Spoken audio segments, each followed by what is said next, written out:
মোক কোনোবাই যদি বাংলাদেশী বুলি ক'বলৈ হয় নাই যাতে মই ডিঙিটোত ধৰি এনেকে দাঙি দিব পাৰোঁ।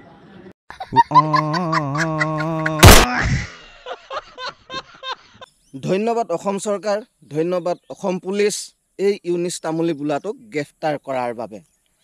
আৰু যিসকল সংগঠনে গৈ থানাত এজাহাৰ দিছিলে এই ইউনিছ তামুলীক গ্ৰেপ্তাৰ কৰিবলৈ, সেইসকল সংগঠনলৈও বহুত বহুত বহুত ধন্যবাদ থাকিল।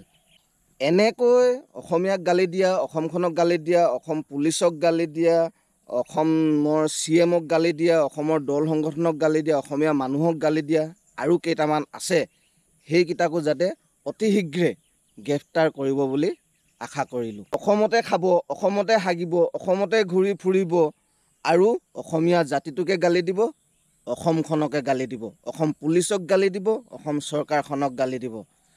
পুলিচ প্ৰশাসনলৈ এটাই অনুৰোধ, এইসকল লোকক গ্ৰেপ্তাৰ কৰি অকণমান ফুৰাবলৈ লৈ যায় যেন।